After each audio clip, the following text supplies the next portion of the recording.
gens, aujourd'hui on se retrouve pour un sujet très particulier. Effectivement, comme j'ai dit dans ma première vidéo, je suis en terminale S. Mais en fait, je suis pas en terminale S normale. En fait, je suis en terminale S option SI. Option SI, c'est quoi? C'est sciences de l'ingénieur pour les incultes. En fait, lors de mon passage en seconde, deux options s'offraient à moi. Soit j'allais en SSVT, donc la S normale, ou alors j'avais la SSI. Donc la SVT, tout le monde connaît, on en a fait tous au collège. Et on sait très bien que le programme est chiant, sauf quand il s'agit de la quatrième ou de la première. Et d'un autre côté, j'avais la SI et j'y connaissais rien du tout. Donc du coup, j'ai essayé de me renseigner auprès de mes profs et quand je leur ai parlé, ils me l'ont vendu comme des marchands de tapis. En gros, ils m'ont dit que si je rejoignais cette classe, j'aurais la réputation de élite du lycée. Et en plus, en rejoignant la SI, je pourrais toucher tout le temps avec des ordi. Et comme je suis un grand passionné d'ordinateur, bah, j'étais beaucoup attiré par ça. Donc forcément, moi naïf comme je suis, j'ai direct sauté sur l'occasion, j'ai dit ouais, c'est où qu'on signe. Mais bon, sur toutes les choses qu'ils te disent, il y a plein de trucs qu'ils te disent pas. Hein. Bah comme je l'ai dit, les mecs c'est des marchands de tapis. Il y a qu'une seule classe de S option SI, donc forcément, s'ils comblent pas, et à la fin ils vont être virés, ils vont être au chômage, voilà, des branleurs. Donc dans la liste des choses qu'ils ne te disent pas, tout d'abord, il y a. Donc oui, tu vas toucher aux ordi, mais que pour faire des trucs de merde. Genre des TP, tu sais même pas à quoi ça va te servir dans la vraie vie, tu vois. En plus, généralement, tu utilises des logiciels tellement compliqués que tu comprends rien. Et à la fin, tu t'es tellement cassé le cul sur ton ordinateur que t'as un mal de crâne pas possible. Après, la principale chose qu'ils oublient de te dire, c'est que forcément, tu vas rejoindre une classe où en fait, la majorité des gens sont des hommes. Donc du coup, pour pécho, c'est pas trop ça, quoi. Donc à part si tu vas dans l'homosexualité et dans le sodomite, tu pécho pas ici. Et dernièrement, comme je l'ai dit, les TP, en fait, il faut être prêt à, une fois par semaine, se taper 4 heures de TP non-stop, où tu vas toucher à l'ordi pour faire de la merde, tu vas avoir un mal de crâne. Pour te dire, c'est plus facile d'être unijambiste et d'endurer un marathon que de faire 4 heures de SI d'un coup. Non, ils sont pas que des unijambistes. Dans les commentaires, si vous trouvez cette vanne drôle. Donc là ici est une matière qu'on peut diviser en deux sous-matières. Il y a d'un côté le génie électrique et de l'autre le génie mécanique. On appellera élec et méca. C'est comme ça que les profs les appellent, c'est comme ça que nous on les appelle. Pourquoi tu te retournes? Putain! Du fait que la SI soit divisée en deux sous-matières, tu auras donc deux profs différents, un prof de élec et un prof de méca. Donc même si les profs travaillent pour une seule matière, ils sont censés être soudés, en fait ils vont être extrêmement divisés. Ils vont chacun essayer de te promouvoir leur sous-matière. Le prof d'élec va te dire ouais nous c'est cool, on fait du programme, on touche à l'ordinateur pour te casser la tête. Et le prof de méca il a quoi? Il a...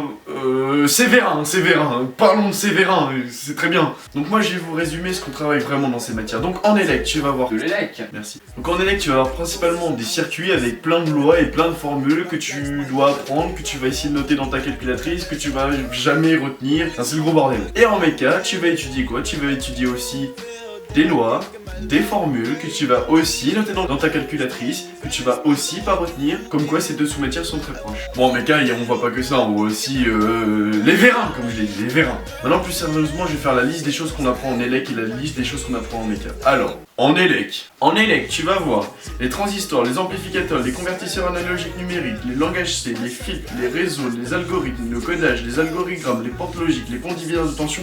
Enfin, laisse tomber, tu vas avoir plein de trucs quoi. Et tu vas retenir que dalle. Alors que en méca, tu vas voir le vérin, le principe fondamental de la statique, le principe fondamental de la dynamique, les frottements, la résistance des matériaux, les vérins, le principe fondamental de la statique, les principes... En fait, tu verras que ça sur 2 ans. Donc la méca, c'est relativement plus simple que l'élec. Enfin, plus simple, ça dépend, parce qu'on utilise quand même un logiciel un peu particulier qui nous casse bien les couilles, nous, en sciences de l'ingénieur.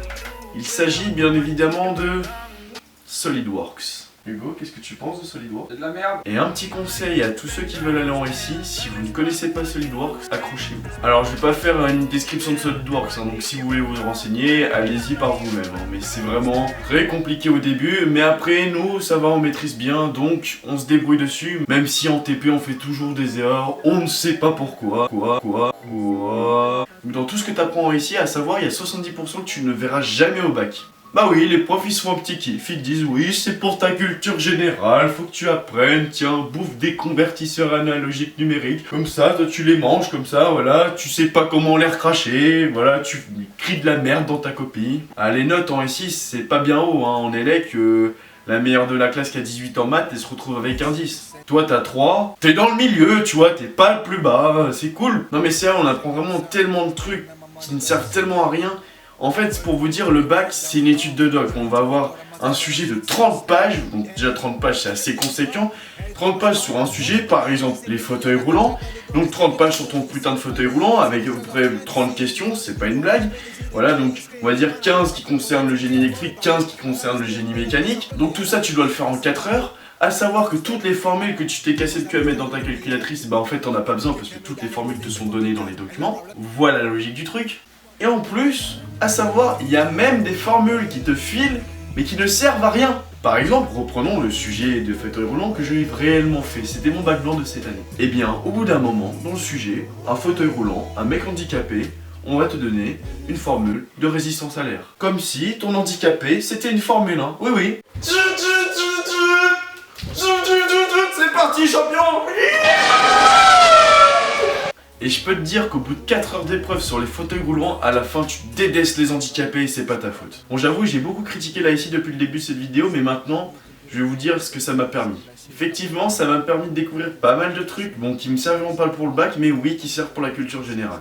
Mais avant tout, ça m'a permis de découvrir une superbe classe avec une superbe ambiance. En fait, dans mon lycée, il n'y avait qu'une seule classe de SSI, donc du coup, on restait 2 ans avec la même classe. Donc au final, on passe 2 ans avec les mêmes personnes, donc du coup, on devient une vraie famille. Une vraie famille qui sait se taper des délires et qui sait se serrer les coudes. Hein. Pendant 2 ans, à 24, vous allez vous bouffer des vérins dans le cul, vous en allez en avoir marre. Hein. Tout ça, en plus des autres conneries, hein. Maths, physique, anglais, histoire, voilà, j'en parle pas, ça, j'en parle pas. Les codeurs incrémentaux. Donc comme je l'ai dit, vous allez vous serrer les coudes, avoir des délires ensemble, aller au resto, vous taper des soirées, vos premières soirées, moi c'était avec ces gens-là. Et c'est comme ça que vous allez avoir la réputation de l'élite du lycée, c'est grâce à une classe qui est soudée. Malheureusement, j'ai dû les quitter entre ma première et ma terminale pour raisons personnelles. Même s'il m'arrive encore de les voir aujourd'hui, il me manque beaucoup. Je sais que ça peut paraître fragile, mais les gars, aujourd'hui, je vous dédie cette vidéo. C'est pour vous.